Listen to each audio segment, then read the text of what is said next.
Hello and welcome to this very special bonus episode of In the Roud.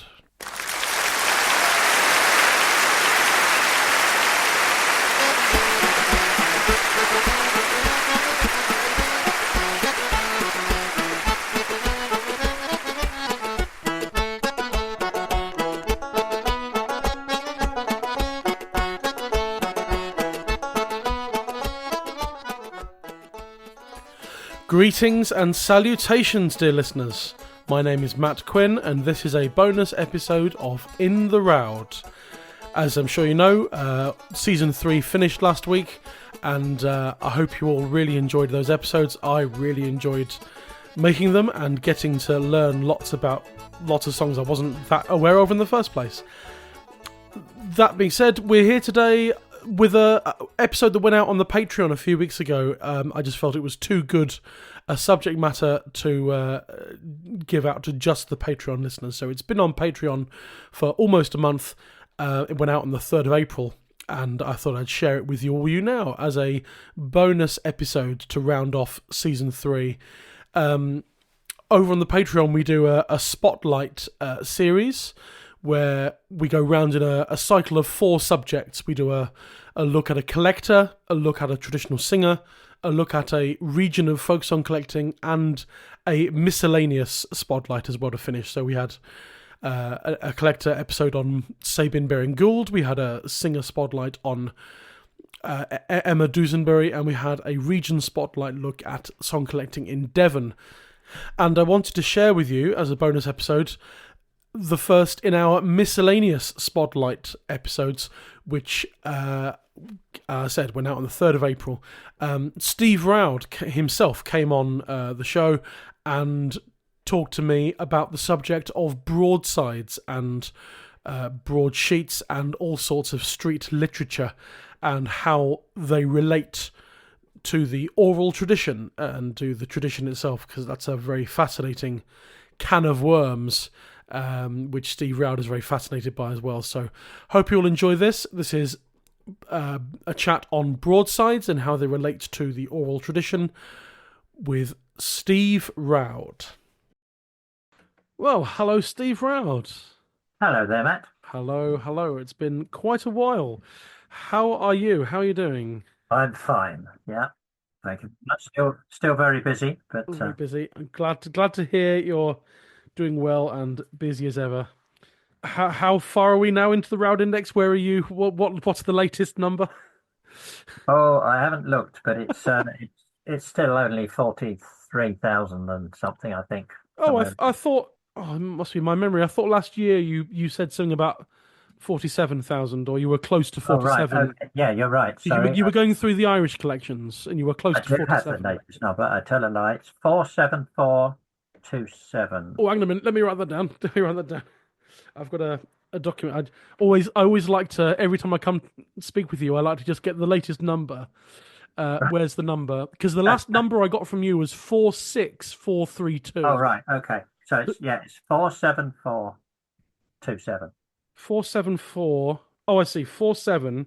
427. So it's 47,000. So since that 46,000 number I got was from you last July. So yeah, you've since then you've added 1,000. Yeah, well, that's mainly Irish songs. A lot of local songs in Ireland, and and at the moment I don't know whether they spread widely or whether just one person sang them. Right. But they have to have a number, otherwise you can't refer to them. Indeed, so quite. But so. I've also been doing quite a lot of American, North Carolina collections, so they've added a few as well. Brilliant. You never know, they may get included on here if someone on the Patreon wants to, for one of the Singer's Choice mini-seasons, wants to pick one of these obscure songs. Yeah. I think the highest Roud number we've covered so far, 23,685, which is quite good going. That's one of the, that's a carol, a village carol found in Sussex and Dorset called Sea Seraphic Throngs. Right, yeah. And Vic Gammon came on and talked about that last December. So that's we've had 3. We had one from the 21,000s, one from the 22,000s, and one from the 23,000s. The rest are all under 10,000 at the Right. moment. Okay. But it's good. It's all good. It's You realise it's only you and me that care about these. yes, I'm well aware of that, but I like talking about it. And Yeah. if anyone cares, the highest child number we've come to was on the Patreon, the Gardener 219, and the lowest one is number 2, because that was the Elfin Knight. No, oh, yes, that's right. Yeah. I'm sorry, I was getting my numbers confused with child for a moment. I can tell everyone that child number 1 will turn up episode 1 of season 17, which will be in the autumn of 2029. Okay. So that's Good luck. you waited till 161 round number to get to include child 1. Yeah. I'm sure there was either there was method to your madness or there was no method to your madness. No method at all. Just madness. But as again, it doesn't really matter in the end. I happen to be in my big spreadsheet of the podcast going forward. I've got, obviously they're in Roud order because that's the order we're doing them in seasons. So I've got the Roud episode number, the Roud number, and the child number next to it in case, just so that I know, a quick way of me knowing which song has what child number or whatever. And it's fascinating to see how disparate the child numbers are, even though there's no meaning or logic behind it. It's just quite interesting.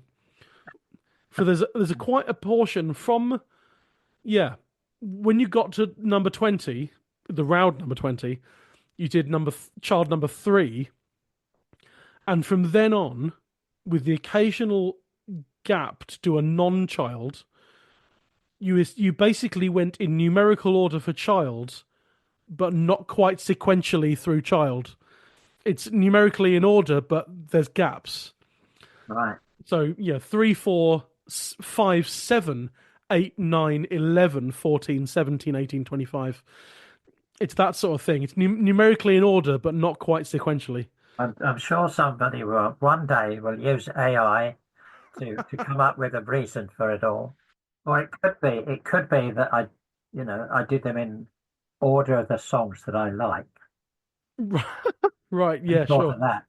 I don't like that one, so I'm going to give that a high number. Well, Riddle's So there. wisely expounded. Didn't like it, so you said, I'm going to leave that for until Yeah. a long time. It's Because all, I think I did attempt to look it up. I think the final child ballad that you ever index, I think so. I don't know if it's child 305 or not, but it's certainly the highest Roud number that has a child number, if you see what I mean, is something like 4,000 and something. So it took you to 4,000 to finally finish the child ballads. yeah. Because even Roud, I know this for a fact because it's on a list. Roud 3,912 is child 34. So there's really no order or method to this whatsoever. But it's fascinating on a numerical level. But anyway, so it's and then this is all nothing to do with what we're here to talk about today, but it's sneak peeks at some of what's coming up. Basically, I mean, I've said before that the main podcast is really child ballad heavy until the summer of 2028. But it's not all child ballads. There's basically, in every season, so per 10 songs, essentially there is one song per 10 per season that is not a child ballad. So there will be a brief respite in almost every season for the next 3 years from child. It's fortunate that Child isn't around to complain about me stealing his copyright or whatever. In fact, the gap in season 9, the non-child ballad, is because there is no Roud 86, and we've had this discussion before. Don't mention, right? No, well, actually, we will discuss this another time maybe, but I have actually found some more of them because I have actually just mapped out, I was bored, so I mapped out the songs I'm going to cover in the first 20 seasons, which takes me to the end of 2030. And there's actually 3 or 4 more that don't have any songs. Yeah, quite possible. They're secret ones. 177 has nothing in it anymore. 192 said C 104, and 104 is Henry Martin. So I wonder, does that mean that when you were doing 192, you ended up deciding that they should all be Henry Martin's number as well? Probably, I don't know without looking it up. And this was a long time ago as well. Yeah. 194 has no Roud number as well. Not that that means anything at this stage. And 150 as well. So Okay. we'll come back to them at a future date. But it's all, I find this stuff intensely fascinating. Uh, Somebody has to, I So suppose. somebody has to, indeed. Anyway, this is the fourth in our Spotlight series we're doing. And then it's going to go round in a rotation of those four because and they're kind of sporadically, but not quite regular. Last October, we did an episode, a collector spotlight episode with Martin Graeber, came on and talked about Sabin Baring Gould. So that was a collector spotlight. And then in January, Nora Rhodes came on and we did a singer spotlight on the traditional singer from America, Emma Dusenberry. And then in the middle of February, a few weeks ago, we had Paul Wilson and Marilyn Tucker came on and did a region spotlight talking about folk song collecting in Devon. And so we had a collector, a singer, and a region. And now we come to what I was kind of vaguely thinking of calling it random subject spotlight, but it's not particularly snappy. So I think we'll just go with miscellaneous. And it's kind of like a random one off subject thing. And so we're going to talk about broadsides today. But after this one, I won't tell everyone what it's going to be. But in May, we're going to have a collector episode. In July, we're going to have a singer. In August, a region, and then another miscellaneous one in October, another collector one in October again, and so it goes round a rotation of four: collector, singer, region, and then miscellaneous. So we're here for our first ever miscellaneous spotlight, and this is one that you suggested as well. You got in touch with me and said, "Shall I do this?" And I said, "Yes, you shall."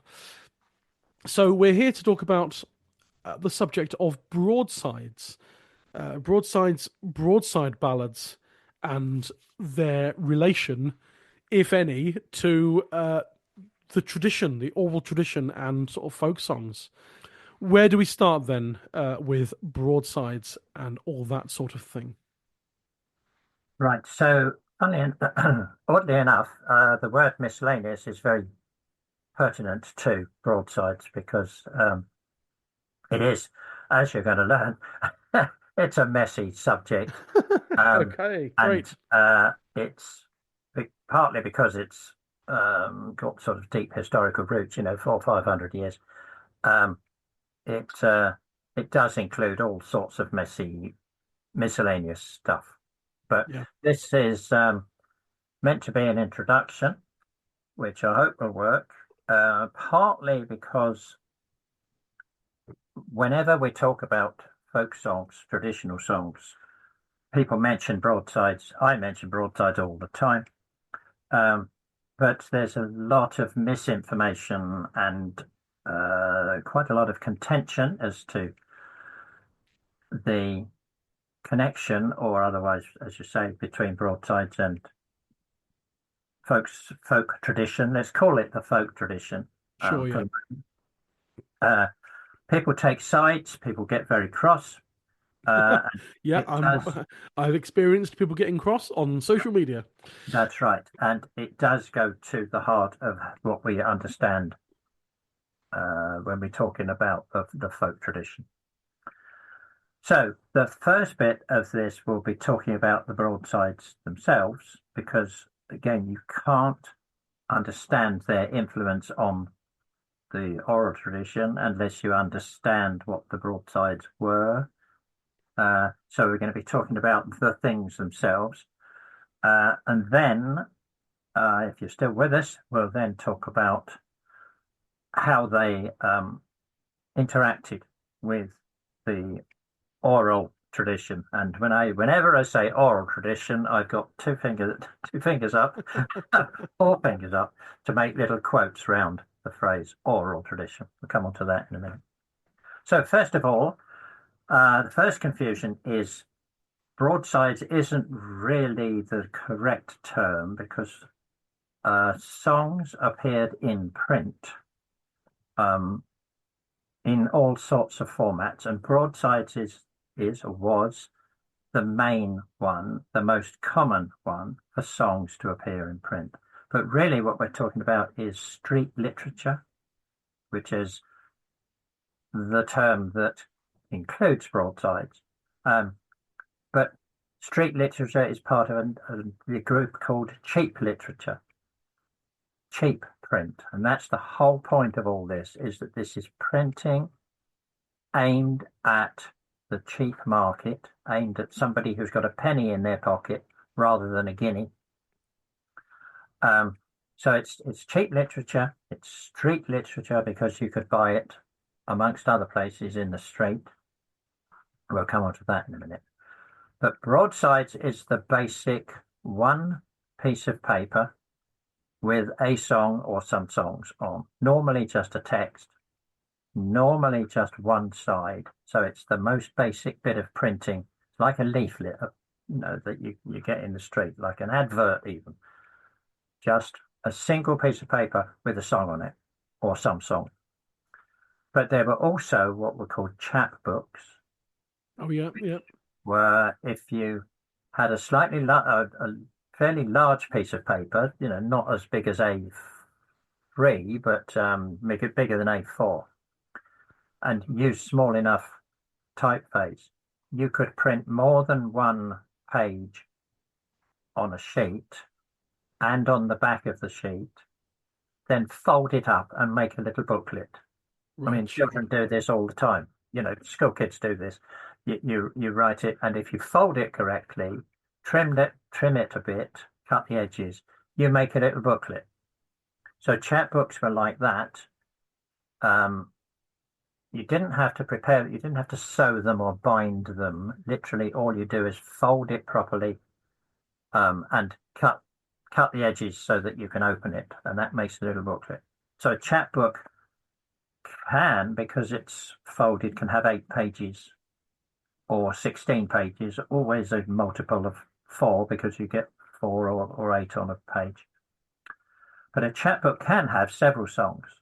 It can have 5, 6, 7 songs, or it can have one long song or one long tale. In other words, a chapbook can be almost as cheap as a broadside. So a broadside is a single sheet.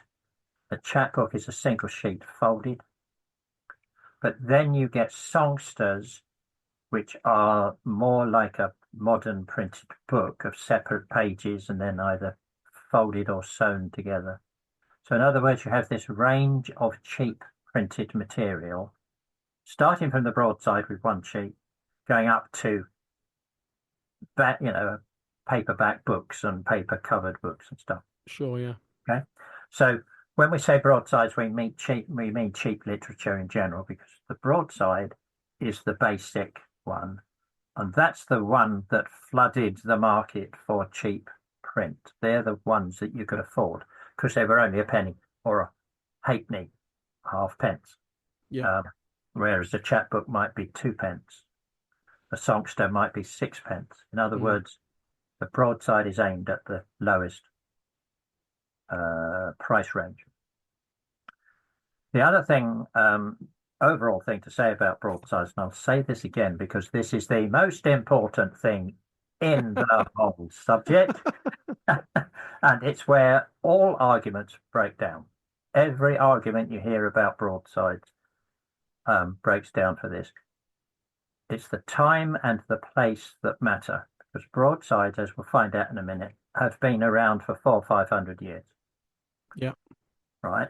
And they have developed, or printing has developed, from 1470 to 1970, printing changed dramatically. So if you're talking about broadsides and their effect on the oral tradition, if you're talking about the 17th century, you're talking about something very different to the 19th century.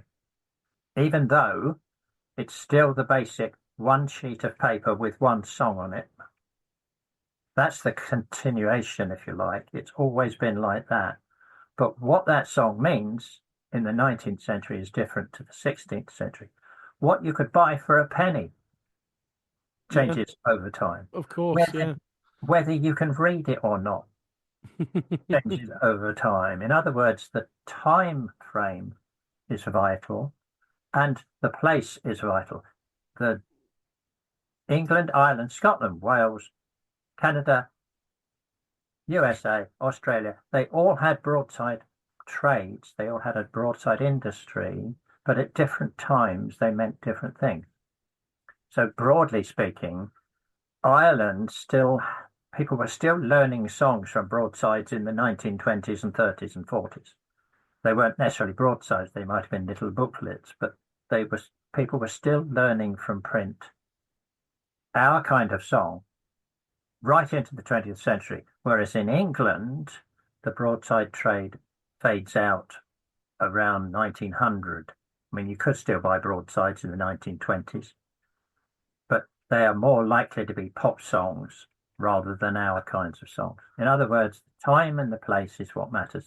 Yeah, sure. Yeah, okay. I imagine that as you go over time, the from the earliest to the modern, the song titles get shorter as well, I imagine. Well, we'll come on to that in a minute. Okay, all right, fine, fine. But I'm going to give you a test at the end to make sure you've understood that it's the time, the chronology, and the location that make the difference.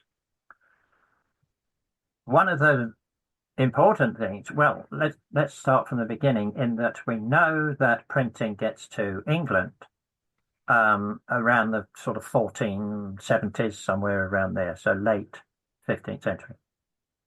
But we know that at least by 1520, so that's within 30, 40 years, there's a inventory of a bookseller, listing the books that he's got for sale. And he lists that he's got, if I remember rightly, 120, 130 ballads. In other words, almost immediately, as soon as printing hits these shores, people are printing songs on single sheets. Wow. Right. We don't know what ballads they were. We don't know who bought them. We don't know how much they were, but we just know that they existed. And street literature, and broadsides in particular, included everything that the printers thought would sell. So although we think about it for ballads and songs, broadsides included tales, they included news. A lot of it was fake. I mean, they invented the notion of fake news. They really did. Celebrity gossip, jokes, prophecies, wonder tales, politics, religion, puzzles, official proclamations, from churches and from the government stuff. All of this got printed and was available in the streets. So when we say street literature, we include a hell of a lot that was not song material. We think that the song material was important. And in general, at any given time, songs did outnumber the other stuff. I mean, songs really were popular enough that, if you went to a printer's shop to see what was available, they would have pictures, they would have this gossip, they would have this and that, but they'd have hundreds of songs. Right, okay, sure, yeah. So songs were always the mainstay of the printed world. Getting back to the chronology, remember that I'm still talking about the broadsides, the artifacts, the industry. Yeah. In the early days, paper was made by hand, one page at a time. Wow. So, in other words, paper was expensive. And it wasn't till about 1800 that you got machine-made paper coming in. So that makes a hell of a difference as to what you're going to print and how you're going to print it, because you can't afford to waste paper. You can't afford to have a stock of, 3,000 reams of paper. You buy it in small quantities. In other words, the industry is still a sort of craft industry. You had to make your own ink. You couldn't buy printer's ink in the early. You had to, find all the stuff and mix it up and so on. Blimey. So that's another reason why the time makes the difference. In the early days, it's called the printing, the mystery of printing, because not many people could do it. By the 19th century, which is when it gets really interesting for us folk song people, the 19th century, Yeah. you had machine-made paper. You could buy the ink from a producer, probably in China. No, not in China, but it would be nowadays. Um, in about 1800, they invented iron presses. So before that, they were wooden ones. Right. Okay. The iron presses were faster. I mean, it's still done by hand, printing one page at a time, but they could print better quality. They could print bigger page sizes. They could do them faster. So in other words, the whole thing, printing, kicks in and into a new gear from around 1800. And again, that's important. We know that the golden age of broadside songs was 19th century. Right. Okay. Yeah. And was that because people loved these songs, or was it simply because the printers could do them better? The Yeah. printers could churn out 10,000 songs, whereas previously they could only do 5,000. I guess if it's a bit cheaper to make as well, then there's suddenly a boom in production, regardless Exactly. of the audience demand. Exactly. Well, they know that the audience demand is there, Yeah. but it means that they can satisfy that demand, and it has a knock-on effect. That means that more printed songs means they need more songs. So there's more of an incentive to write songs because you can earn a bit of money writing a song. We'll Of come on co to that in a minute. of course. In Yeah. other words, all of these changes in the industry, in the technology, make a difference to how the folk or the people get their songs. Paper size is another important thing. About 1800, broadsides, about 1800, the new size of broadside becomes dominant. Before that time, they were quite large, bigger than A4, and they were often sort of landscape rather than portrait. So a sideways A4, slightly bigger.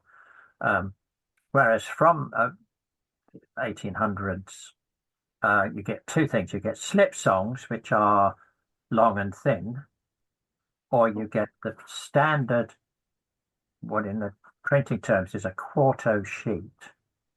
So I'm still on old money. Sorry, it's 10 inches by 8 inches. I don't know what that is in centimeters. Okay. It's smaller than A4, um, but you can get two songs side by side on a quarto sheet, and that becomes the norm for the 19th century.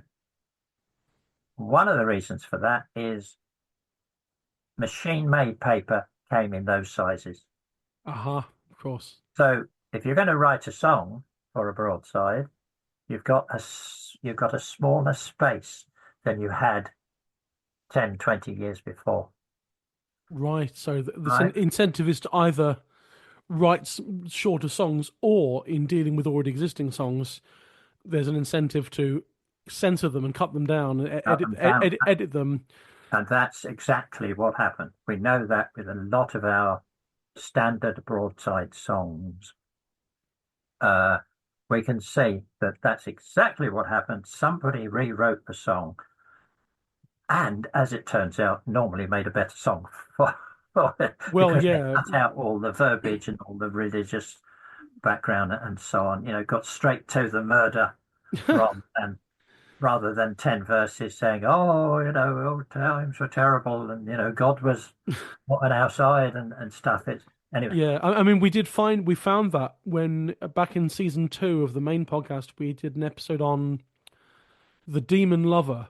Yeah, Brian Peters came on, did one of his extensive and always welcome historical halves, and yeah, somewhere between the earliest broadside printing we can find and certainly the oral tradition, but somewhere in the middle of that, somewhere along that line, the first third of the original ballad is excised all the preamble until you get the plot as it is now of the demon lover. So somewhere along the line, at least about 14 verses have been removed. Yeah, that's we can point to several songs. The Babes in the Wood, for instance. Oh yes, because I know that because how long it's taken us for me to mention Gordon Hall? The because the song "Babes in the Wood," as a lot of people know, is basically three verses, maybe four if you're lucky, and it's the bulk of it. But there is, I'm sure, as you were about to say, probably there is a print of a song called "The Ballad of the Babes in the Wood," which is about 22 verses, Yeah, and well, I know that Gordon Hall did sing that, yeah, and I'm working on that one myself gradually. yeah. Well, it was called The Children in the Wood. Oh, Children in the Wood, beg your pardon. The early But broadside. that is that's for the people who felt that what the three-verse version was missing was 15 verses of backstory. Yeah, that's right. Anyway, Yeah, yeah. so all of that. I mean, I did say it was messy at the beginning. Um, all of that is happening pretty much at the same time. Around 1800, Okay. you've got the changes in the technology. You've got the new printing presses, paper, machine-made paper, blah blah blah. You've also got into the 19th century. You've got what we would now call pop songs, coming in onto the market, Right. being produced. So from the 1820s, you've got a boom in tavern singing. That becomes music hall by the 1850s, 1860s. You've got the blackface minstrel songs flooding in. I mean, really flooding in from America, and then British versions of them from the 1820s, 1830s.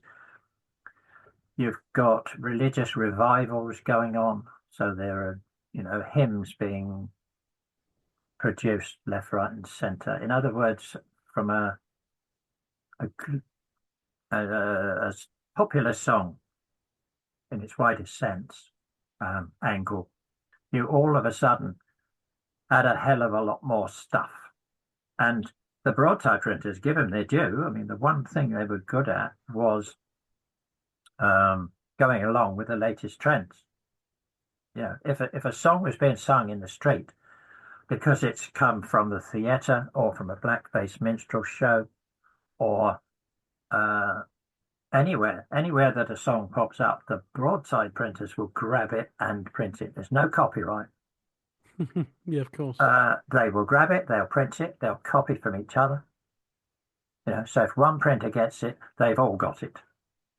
So it the 19th century is the sort of Wild West, if you like, for popular song. Right. Everything's happening. You've also got the Victorian a little bit later, but they start in this earlier 19th century, the sentimental parlor ballad type song. They are aimed more at the middle class market, the piano playing middle classes. Now, again, Hence the name. Play it in the parlor. yeah, exactly. Yeah, yeah. Now this kicks in later on in the 19th century, so I'm dodging around a bit here, but the point being that those songs, even though the original is printed on sheet music with the music on it and the piano arrangement, which might cost you two and sixpence, 2 shillings, that's 30 pence, Yeah. or even more. The broadside ballad people would just grab the words, stick them out for a penny. So even though a song is written for middle class audience, it ends up in the streets. So Right. just to pause for a moment, let me talk about how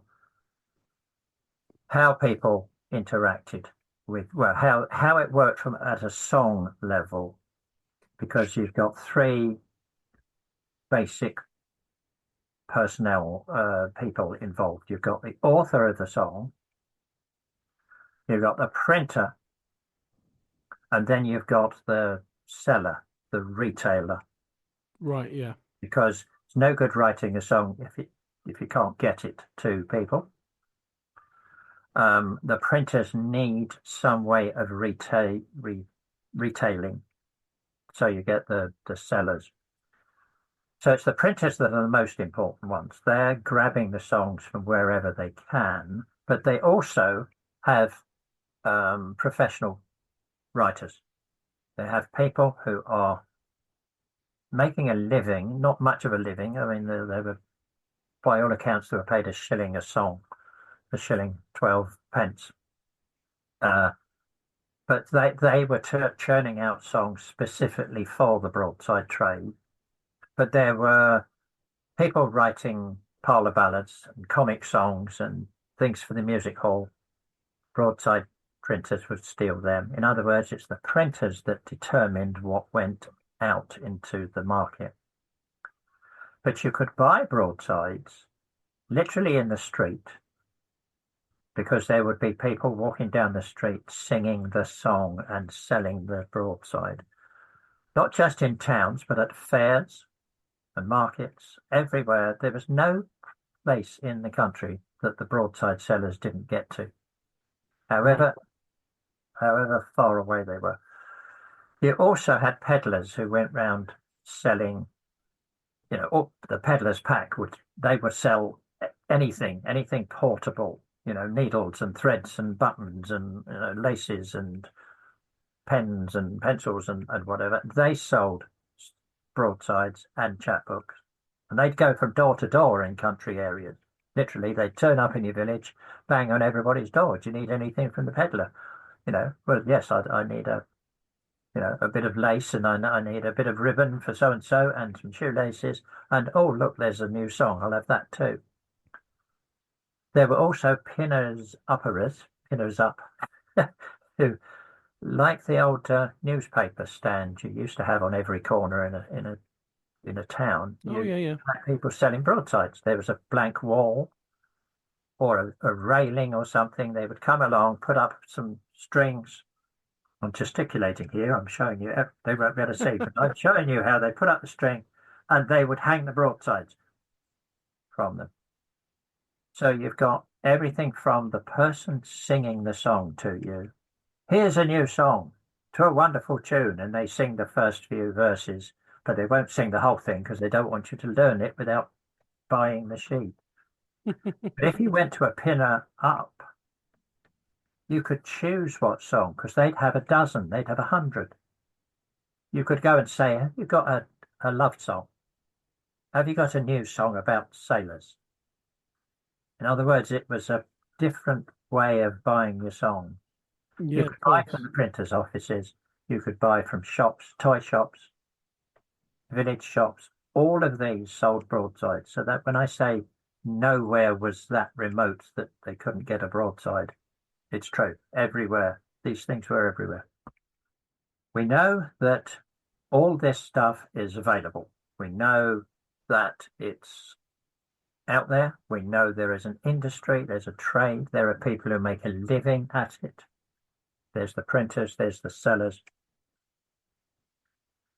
But what we don't know for sure, and this is where we'll get to argue about it, is whether or not this had an effect, or what effect did it have on the folk tradition, which is what we're interested in. In other words, just because a song was printed doesn't mean anybody sang it.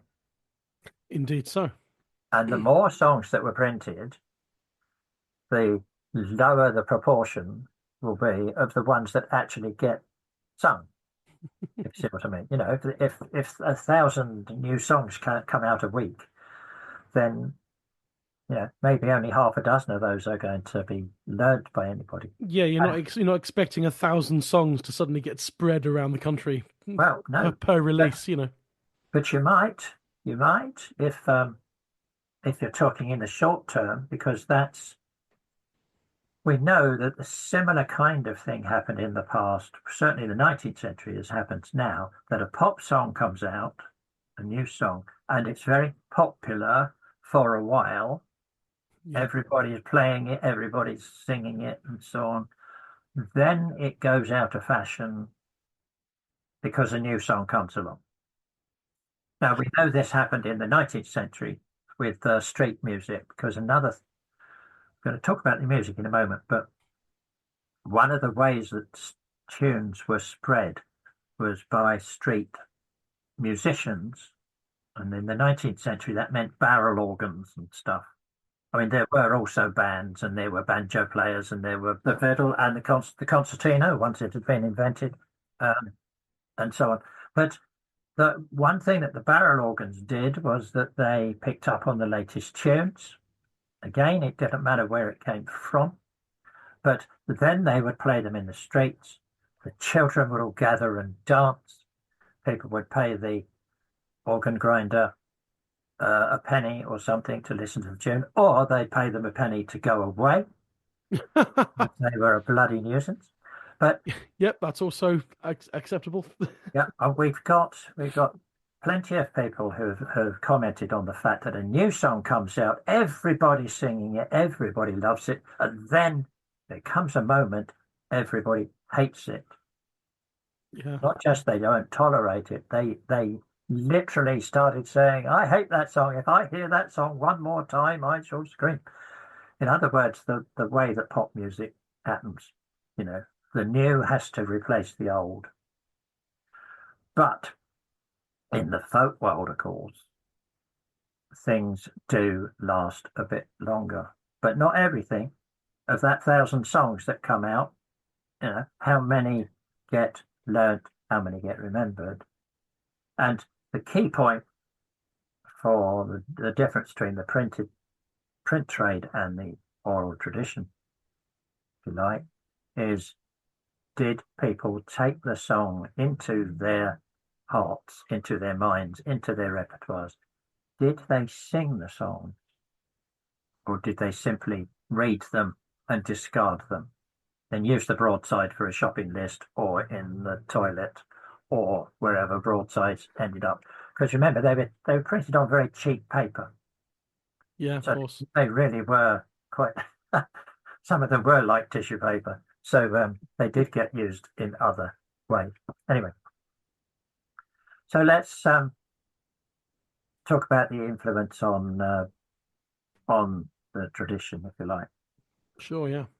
And the key point is, for me, my definition of the folk song, first of all, is that the folk, whoever the hell they are, had to have taken the song into their repertoire. In other words, they had to have performed it in some way. That doesn't necessarily mean singing.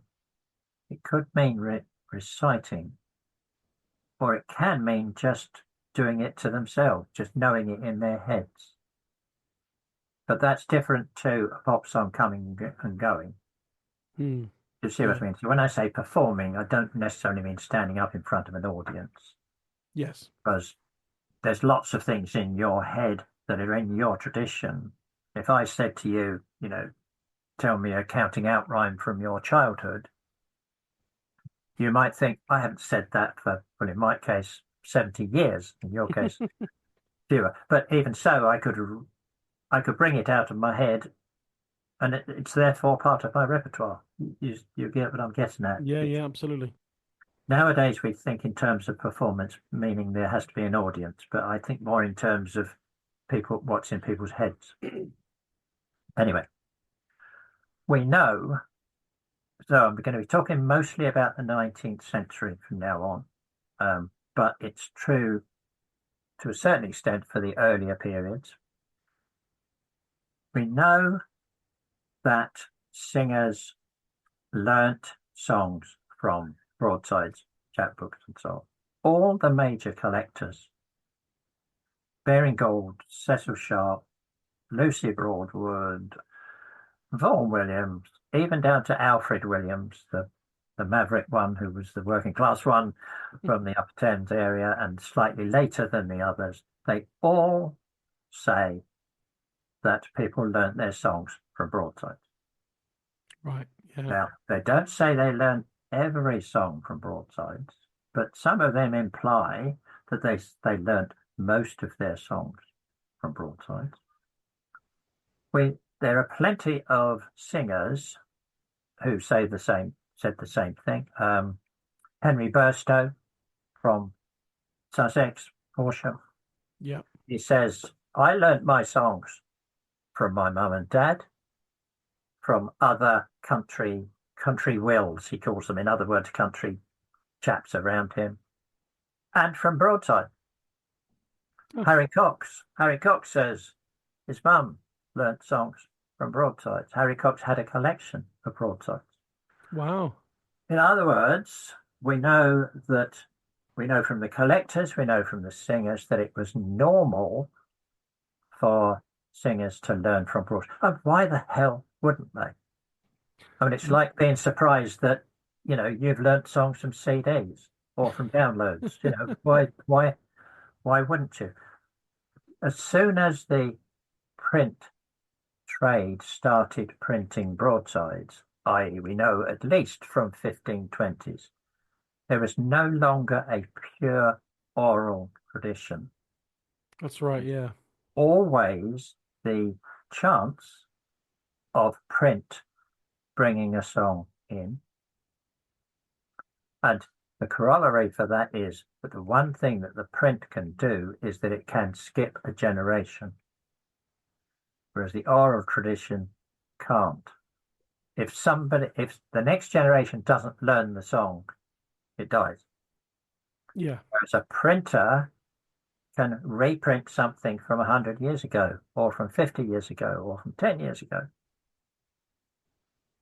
We need a new song. Oh God, we haven't got any new songs. Oh, look at those old broadsides over there, that old collection we've got. Oh, there's one we haven't printed for a while. So Yeah. there is this difference between the oral tradition, which has to be step by step, and the printed tradition can, if it wants to, jump a generation. It can jump 100 years. You can have old songs coming back into the repertoire, as well as those new songs coming out. So again, it's the Wild West of song production. There are no rules, right? Yeah. So having said that, we know singers learnt from broadsides. The collector said it, the singer said it, right?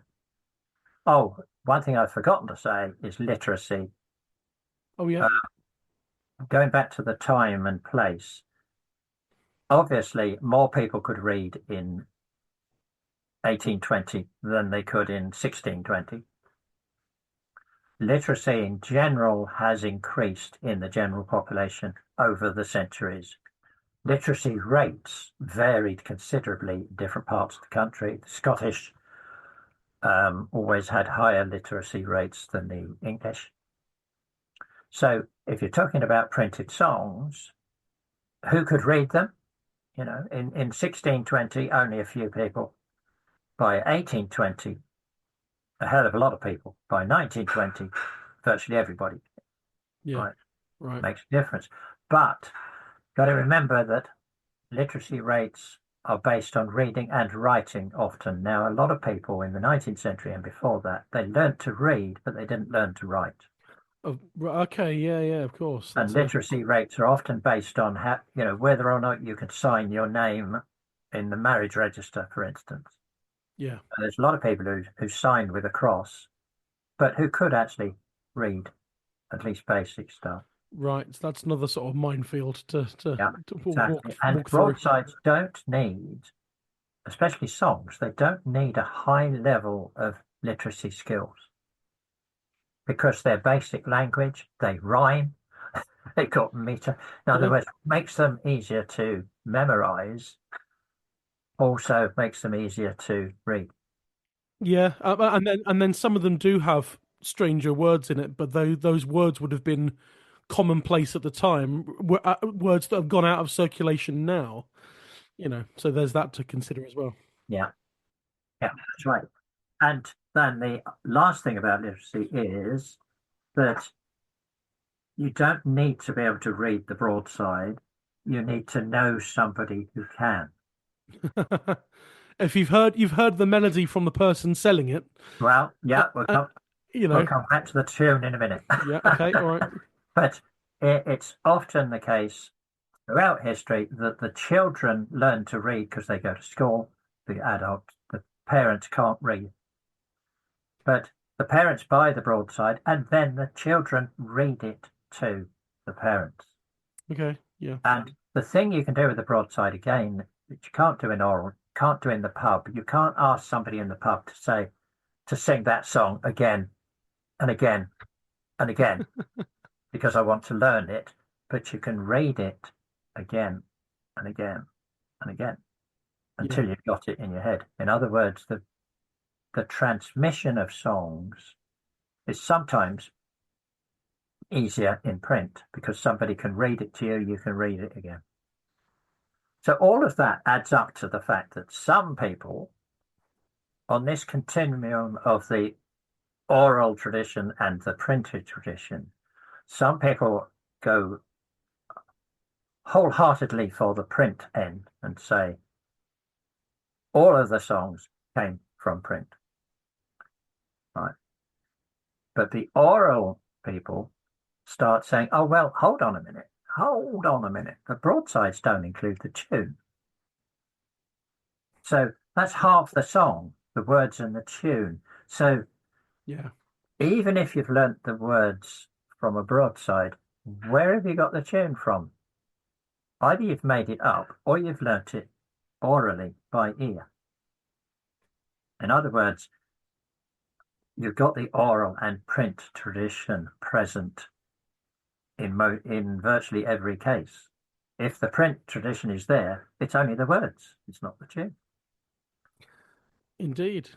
So the other thing is that we also know, although singers said I learnt from broadsides, they also said I learnt from my mum and dad, like Henry Burstow. I learnt from my mum and dad. I learnt from other country wills, and I learnt from broadsides. In other words, there's an oral tradition going on at the same time as the print tradition. And to cut a long story short, the oral and the print have interweaved with each other, interwoven, whatever the word is. They Yeah. have come and gone.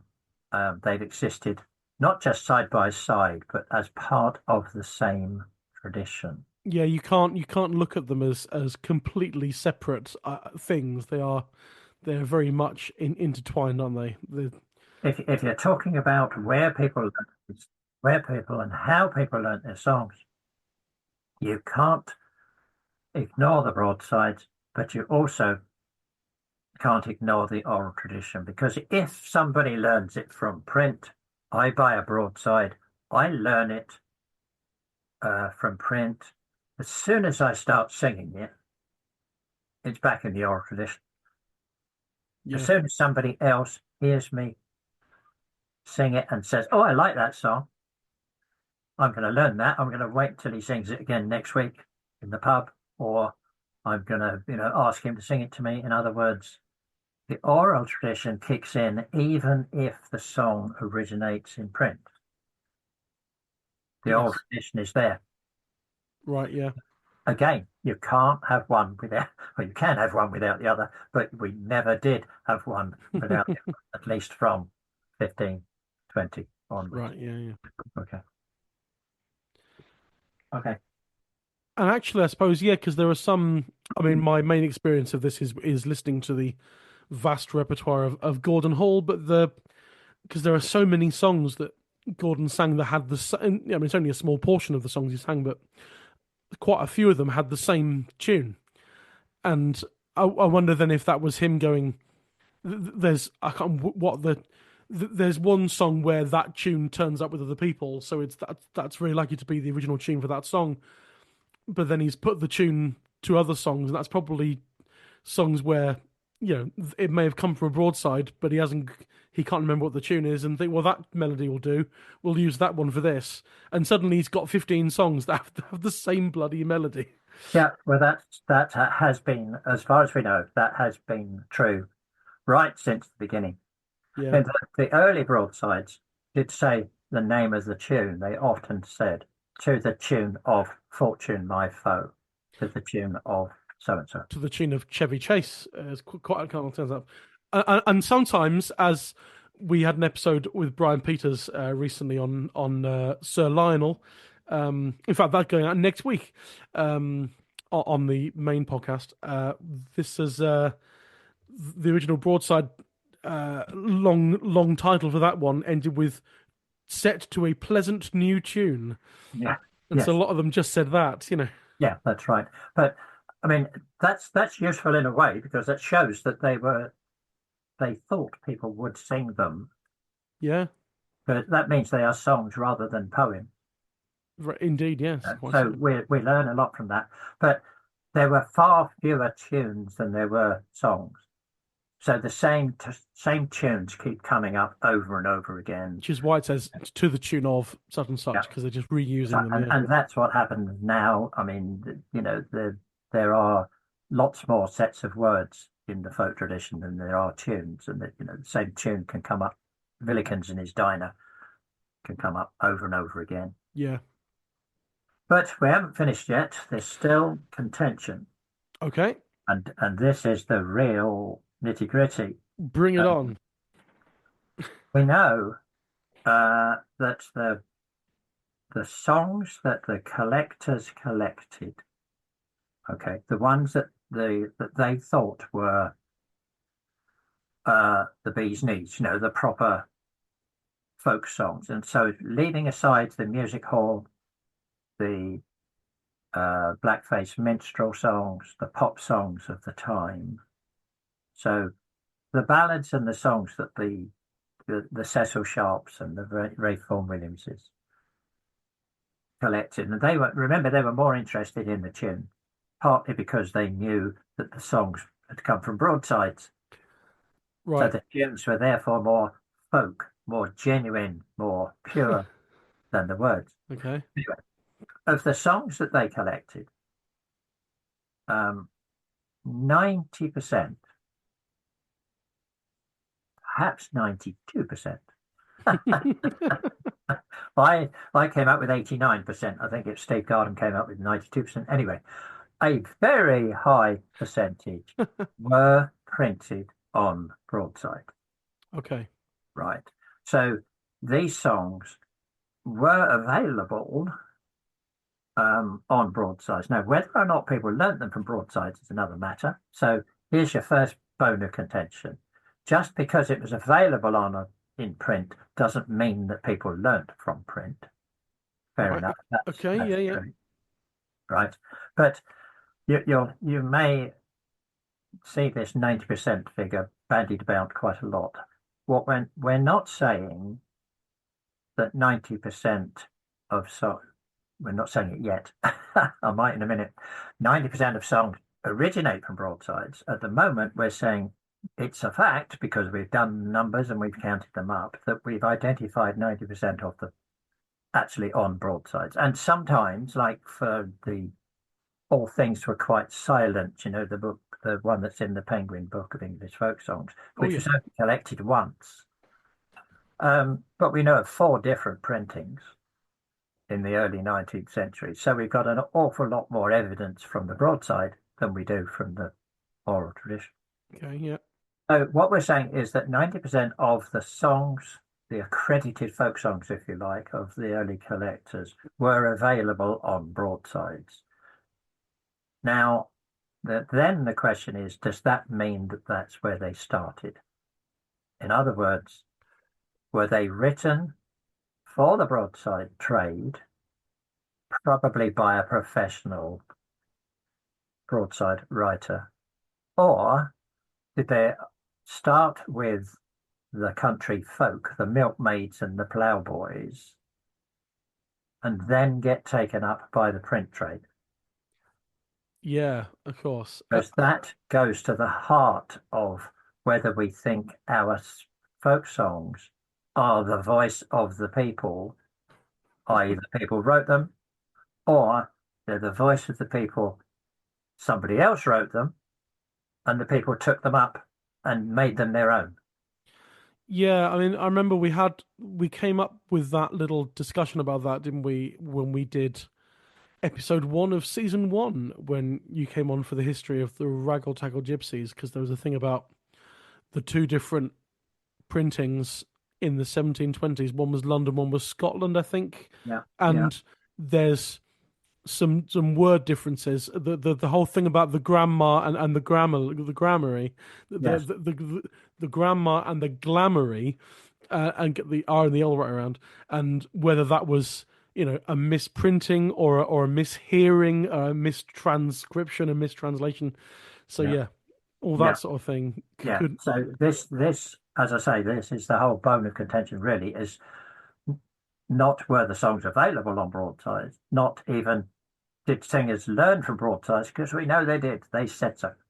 Um, but where did the songs come from in the first place? Yeah. Now that we've got, there are respected writers like Leslie Shepherd on Broadsides who thought that the printers deliberately went out like collectors and to collect new songs, that were out there in the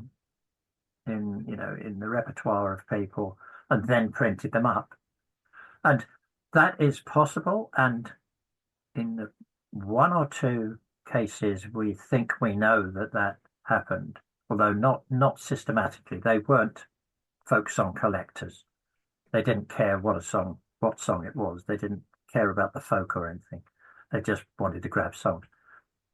We know that sometimes the sellers would be asked for a song, and they'd go back to the printer and say, "Can you print up, another 10 copies of so and so?"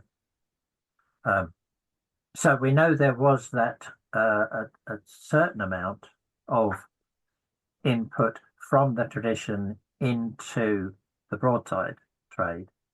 Right. But Yeah. the evidence we've got is that virtually, in virtually all the cases, it's the other way round, that the song literally comes from the broadside, was written for the broadside.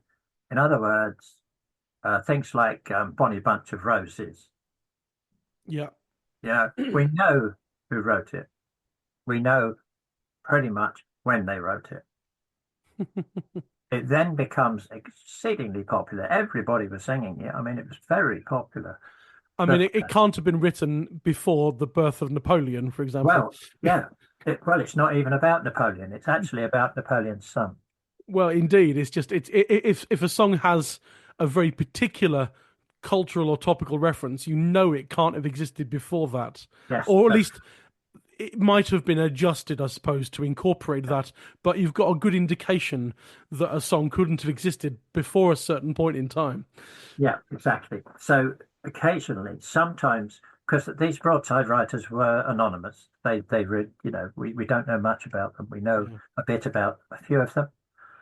We know that um, in most cases they were of the folk. Actually, I mean, they weren't middle class. I mean, some middle class songs obviously did get down into the folk tradition, but mostly they were uh, people that just had a facility for writing songs, as a lot of the folk did. Um, they were just good at it. They would be willing to do it for, as I say, for a shilling.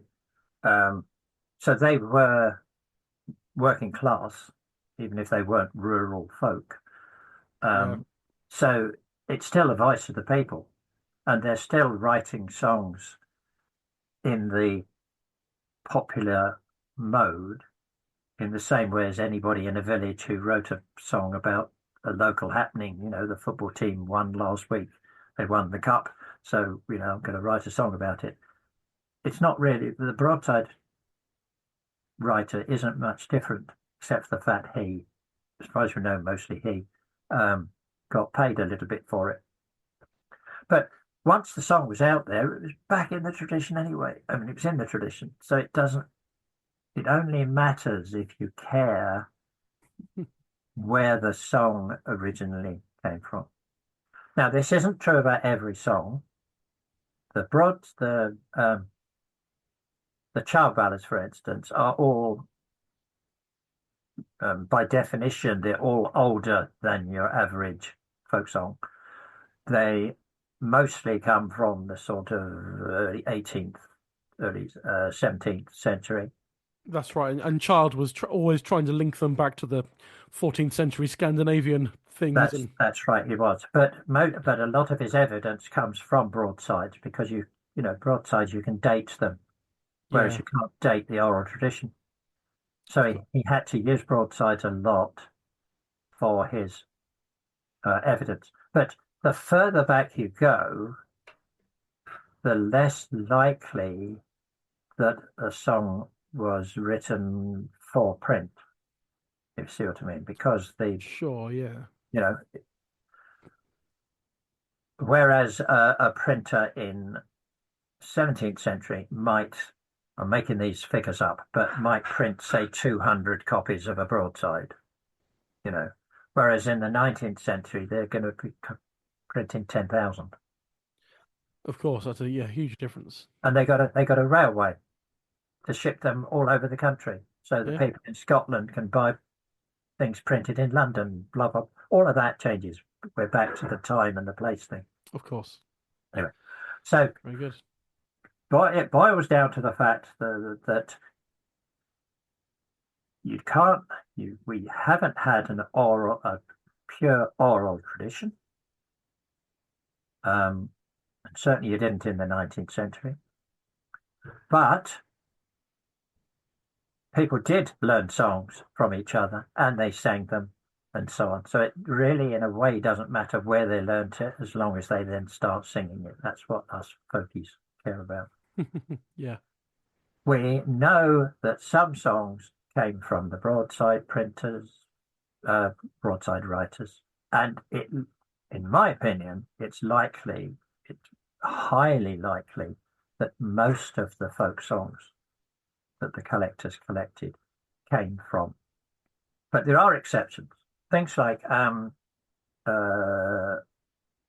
Seven Nights Drunk, the oh Howard yeah, Whitman, as Child calls it. yeah. We'll be coming to that in a couple of years, I think, on the main Yeah, podcast. round It's 114, I think. So it'll be fun. 114. That will be in the middle of season 12. That will Right. be Okay. this time in 2028. I mean, that's an example of a song that is immensely popular. I mean, it's one of the top five most popular child ballads, Yeah, if it's a ballad. child number Um, 274. yeah, that's the one. But that has very little presence in broadsides. I mean, it could be that we just haven't found them. It could be that because it was a bit rude, it didn't get into print. But there were some printers who specialised in the rude songs. So it that one seems to have a much bigger oral footprint, if you like, than print. The Maid Freed from the Gallows, not Yeah, Prickly Bush. Again, that doesn't really appear in broadsides as much as it does in the. Again, it's a very popular song in the oral tradition, but it's not as prevalent, if you like, in the print tradition. But something like A Fair Maid in Her Garden, Father's Garden, yeah, Round 264, Broken Token, that's immensely popular in the oral tradition, but it's also printed by just about every printer that ever printed a song, right. printed that. And if you look at the oral versions that have been collected, they are very close to the print versions. Sure, yeah. Some songs have stayed, the texts have stayed remarkably the same or similar for 200 years. Other songs fall apart or gather things on straight away. So, there are no rules in all of this. And a song like Renadine, the song Renadine, Yeah, I think so. Yeah, yeah. yeah, very popular with people who think that foxes are important in English folklore, but that's because of A.L. Lloyd putting them into it. Anyway, song called Renadine or Mountains High. Right, the character's name is Renadine or Reynardine, as in the fox, or Reinardine. In other words, the way the name is printed, the way the name is spelt, Doesn't matter in oral tradition, but in the printed versions, you can get the broadsides and say, if the broadside printers are copying from each other, why do they change the spelling of the main character? Oh, yeah. In other words, have they got into their heads already that this man's name or this character's name is Renaudine, so they've written that as opposed to Reynard? In other words, where they've been copying from each other, we know that happened. People make mistakes, but sometimes the mistakes are because you've got something else in your head. You know what I mean? When you're Yeah, yeah. copying something, you copy what you think it should be. Indeed. In other Absolutely. words, if the oral tradition people would get their act together and really look at the broadsides, they would be able to point to things like this, songs that don't appear on broadsides, things in the broadsides which tell us something about an oral tradition, like how to spell or how to pronounce a name.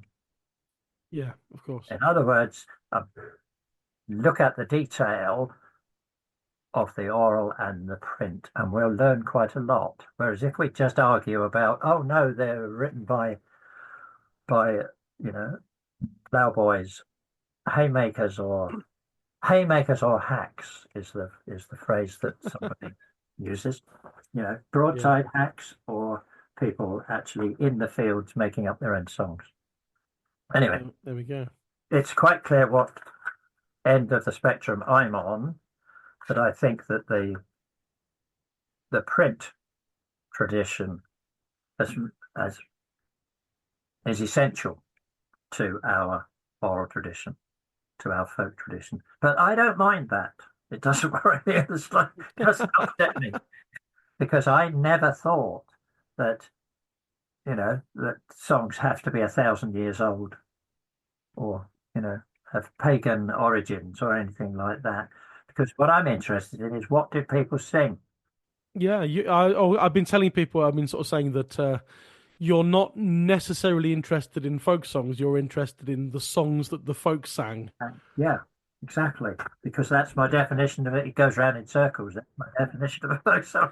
Indeed, it does. But because all the collectors, like people like Sharp and people did deliberately want the in quotes folk songs Yeah, and yeah. not the everything else, and you are interested in everything because that's what the folk were singing.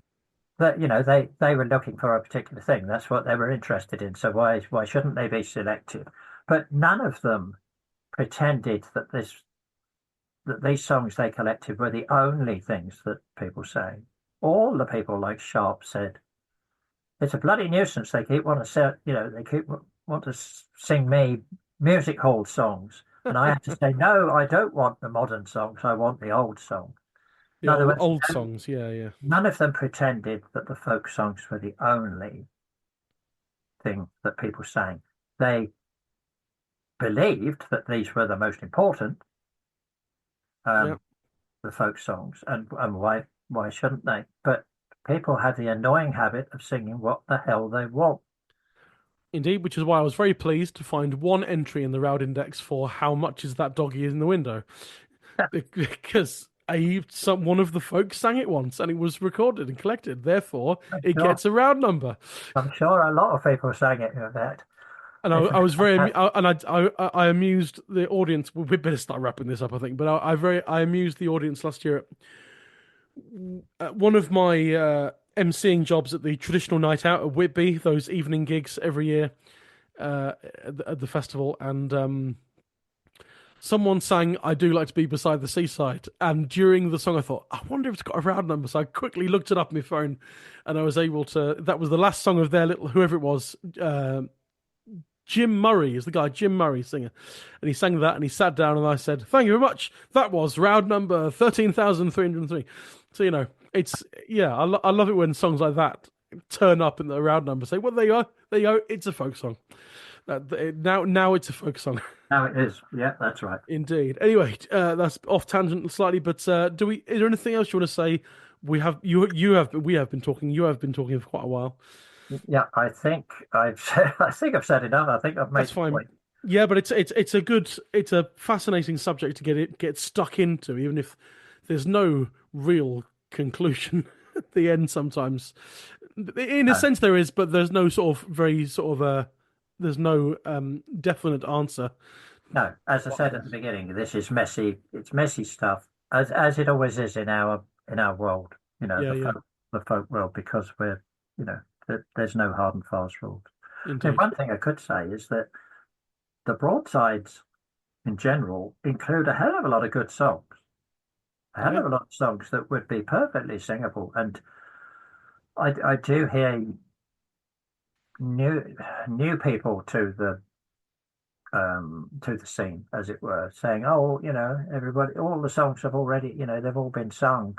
I come across a song and then I find out that it's on 14 different CDs, and you know what I mean. They're desperate to find. If you look at collections of broadsides, there's a hell of a lot of rubbish.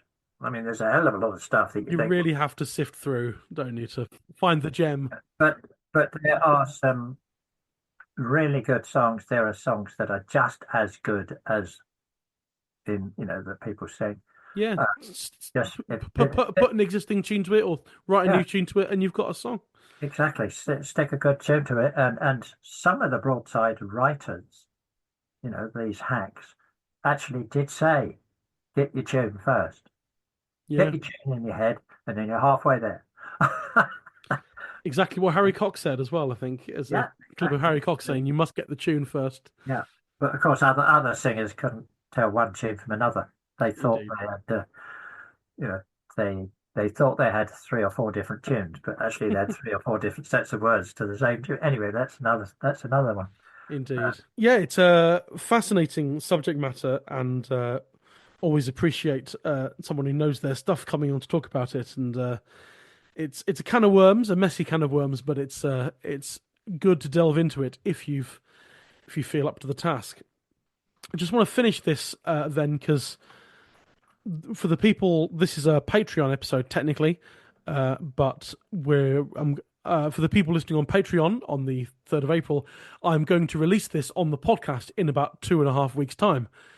But for the people listening now to this on the main podcast, some of you will have heard this 2 weeks ago, but for everyone else as well, for everyone, just at different times, coming up soon are two online courses for the EFDSS, the English Folk Dance and Song Society, coming up on on Zoom, weekly things on Zoom, from the 28th of April for 10 weeks, although it's 12 weeks with two bank holiday gaps. I will be running a course on for the EFDSS, although it's the EFDSS running it. It's the next term of their regular Monday folk singers courses, where each term they have a folk singer. This time it's me. I think last time it was Cohen Braithwaite Kilcoyne, a past podcast guest, and other people have done it. And it's 10 weeks of me sort of teaching and talking about folk songs, folk singing, lots of listening to other folk songs, and talking about how folk songs are delivered and all that sort of thing. I will put a link to that in the show notes, in the episode notes for this episode, because places are available, I think. And then that starts on the 28th of April, and the following Thursday, which is the 1st of May, is the start of an online course you're doing, and this is yeah, called Folk Uncovered. yes. Although it's slightly confusing, Folk Uncovered is the series title. Ah, So okay. um, they are planning the Vaughan Williams Memorial Library. This is through part of EFTIS. They're planning other courses following mine, Oh, but I see. It says mine, on the site. Sorry, it says on the site our new library series, Folk Uncovered online courses, and the yeah, first one is called Folk Song in England with Steve Roud. yeah, that's right. Now the important thing is that if you've done, because I've done these courses before, used to do them as evening club before COVID. We used to do them at Cecil Sharp House, and Yeah. travelled around the country doing them. Um, so if you've been to one of my courses called Folk Song in England, then this is a repeat of that, the level one, the beginner's level. Right. You don't have to come again, although you'll be welcome to, because some of it will be a bit different when I wander off the topic, as I often do. But if you've done the course before, you might not want to come because it will be similar. But it is a beginner's course. It's about the history of traditional folk song in England up to about 1950. So I don't talk about, well, we mention Martin Carthy and Ewan MacColl and the Spinners and that sort of thing, but that's not the focus. The focus of the course is literally the history up to the revival, 1950. Yeah. And 6 weeks, Thursday evening, starting on May the 1st. One of those weeks will be Julia Bishop talking about the music. Oh, how wonderful. Excellent. Yeah, that would be great. As you know, I don't do the music very well. I can bluff, but in my courses, I always get Julia to come along and talk about the real thing. So if you're a musical person, then you will certainly want to come to listen to Julia. But then you have to put up with me for the other 5 weeks. Sure, yeah. Great. So there's so yours is a 6-week program and mine is a 10-week program. Yes, so you win. And I win. Yes, it depends. Yeah, and then obviously these cost money to join. Your 6-week thing is £70 and £40 for concessions. My 10-week one is £108 and it's 87 concessions. But yeah, yours is 6 weeks on Thursdays from the 1st of May, and mine is 10 weeks, but it's over 12 because 2 of the Mondays are bank holidays from the 28th of April. Both on Zoom. Both, I want to say highly recommended. I highly recommend yours. I'm not going to recommend. And I'll recommend yours. Thank you very much. I think I have a feeling though that my one has a limited place number. I don't think it's. I know it's on Zoom, but I don't think it's an unlimited number of participants. Where I think yours might be. I can't remember. I doubt if I get to that level anyway. So no, it's fine. But yeah, so those are 2 things coming soon that I think people should come to because it's all very good. I think. But yeah, let's leave things there. Thanks ever so much for coming on and giving us chat about that. Very much appreciated. And yeah, I hope we'll see you again soon. We haven't had you on the main podcast for quite a while. I've been resting. You've been resting. You've been hard at work adding another 1,000 songs to the Roud Index. Yeah, we last had you at the end of season 2 for False Night on the Road, Roud number 20. So there may be chance for you to do some more songs at some point in the future. But in the meantime, though, Steve Roud, thank you very much. Thank you. And there we go. That's a really fascinating subject matter and one that needs lots of discussion, whether or not any conclusions come out of those discussions, but always needs to be discussed, I reckon. So that really does bring us to the end of this season with that bonus episode, and I'll be back in the end of May with season 4 for 10 weeks. I'm in the middle of prepping all of that now, and I reckon I've got just over half of all the guests for the 20 slots booked in already, so things are well on their way to being ready. We'll be back with episode 1 of season 4 on Wednesday the 28th of May. So until then, stay safe, be well, and I'll see you next time in the Roud.